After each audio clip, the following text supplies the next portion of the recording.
Yeah, why is this a glitch? Look at how he adventures. Today we're playing Runt in the Litter. This has been a pretty cool game so far. So we have three options here. I point out Dustfeather's symptoms. He might have a plague.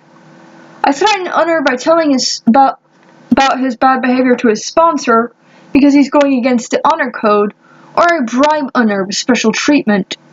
I think I should point out Dustfeather's symptoms because if he does have the plague, then we don't want the rest of them catching it. Jimmy, stalwart ally, come to Lenny's aid. Yay! Unner, you don't have time for this. Oh wait, Unner, you don't have time for this, you say. You step toward Dustfeather, who hisses at your approach. What are you on about, thrall? Unner snaps. You pick a feather up from the dirt. Look at this. Out of season molting, dull coat, irritability. I'm sure you know the symptoms. Unner freezes, curling his hands into fists. He might be worm-hearted, but he loves Dustfeather. He takes the feather from your fingers, frowning. If you thralls would take better care of him, he snaps. And then he turns on his heel and storms out the other direction of the healer's hall. Dustfeather hurries after him, leaving a trail of wispy feathers. He won't thank you for that, Lenny says, shaking his head in disgust. He'll probably hate you, even though you're right. And Lenny crosses his arms and frowned at you. Why'd you get involved anyway? Because I can't ignore a comrade in trouble. Because Lenny's a friend and I'll always have his back. Because I can't pass up a chance to put Unner in his place. Because it seemed like more fun than books. Because I can't ignore a comrade in trouble.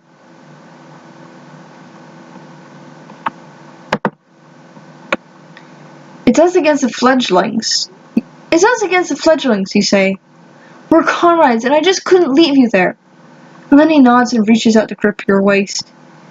You're right. Wrist. I was about to say, why are you grabbing me like that, dude? Anyway, grab your wrist. You're right. We're in this together. Before any of you can say more, someone calls for Lenny across the field. It's Van Rat, the overseer in charge of griffin care. She doesn't look happy. Back to work, Lenny says. You better get back to your work, too. Your butchering shift is well over, but you've got roosting mothers to care for in the rookery. You better care for them properly. You'll need at least one bucket of meat for treats. You have to fetch it quickly. You're already running late. I'll talk another thrall. I know all of the major supply sheds. I'll stop on my way. So it's time for the fledglings to feed their griffins. So you check the storage shed by the dorms, you take an overflowing bucket of meat and frayed leather harness. Extra leather is always useful. Bucket in hand, you hurry toward the rookery. Thrall, come here. The voice is clipped and impetuous. You turn to find Neres, a fledgling, and her barn owl snow leopard griffin. I bet it looks so cool. I need to draw these. Colaton. Nere's reputation for unfriendliness is matched only by her reputation for brilliance. Yes, Nere's, ma'am, you ask. Colaton is off his feed. How would you describe his feathers? She's clearly worried about drop feather, plague that's sickening so many griffins. You circle Colaton once. His plumage is ice white and clean and perfectly healthy.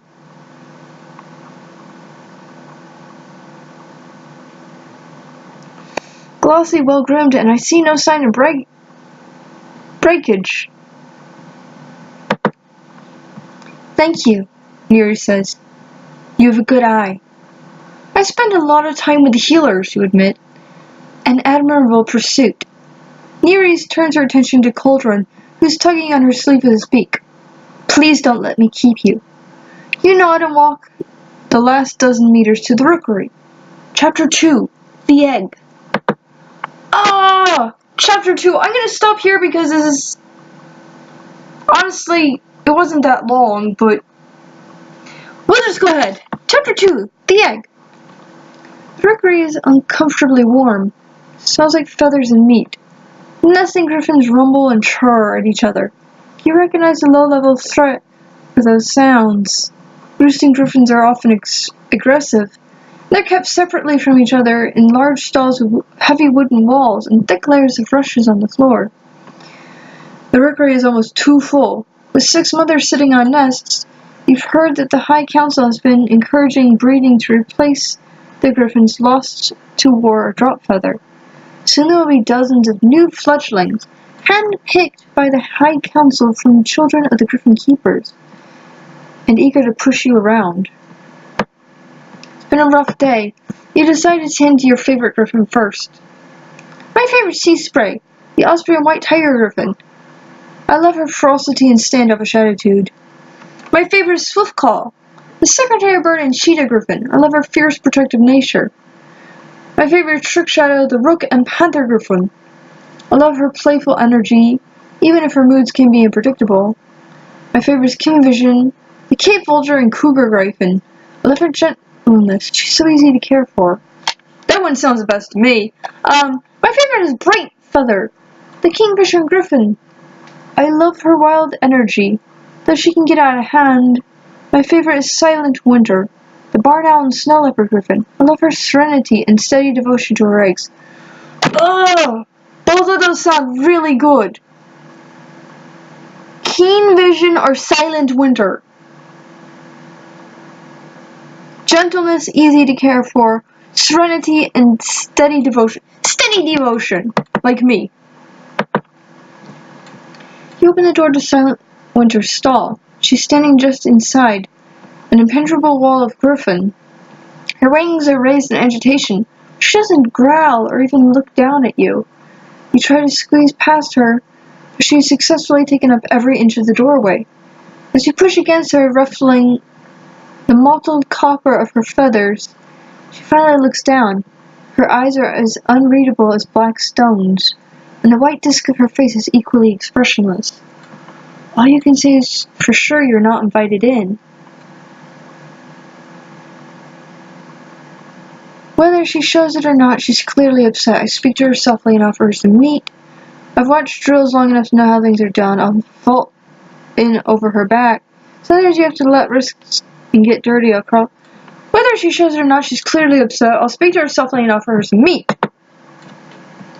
Easy now. How about a treat? You ask, handing out a strip of ox meat. Silverwinter's pointed beak gazes at your fingertips as she snaps up the morsel. She steps sideways, leaving just enough room for you to squeeze through. Her stall is tidy, everything arranged precisely so. 4 of her eggs are arranged at the edges of her nest, forming a careful square. The last and smallest sits between 2 of its siblings. Looking out of place, the eggs, like everything in the stall, are covered in a thin layer of shed fur. You take the broom out of the corner, just in time to see Silent Winter's long, fluffy tail disappearing out the door. Silent Winter! You call, chasing after her. She doesn't look back, but begins circling the rookery, pawing at the doors, earning unhappy noises from other griffins. The door to Sea Spray's stall, she bites the latch, determined to get inside. It could be that Sea Spray and Silent Winter are friends. Certainly many griffins form close bond, but Sea Spray is the most aggressive griffin in the rookery, and Silent Winter is known to hold grudges. It seems more likely she's looking for a fight. The latch creaks and twists in her attention. She'll have it broken soon. From inside you can hear Sea Spray's low, threatening growl. You rush forward and try to shove Silent Winter away from Sea Spray's stall. She's a head taller than you, and bred to withstand worm attacks. One determined human isn't worth her attention. She doesn't even look down. The stall shakes. Sea Spray is throwing herself against the door from inside. Her high, piercing war cries fill the air. The sound meant to terrify advancing enemies into desperate retreat. You need to stop this before they tear each other apart.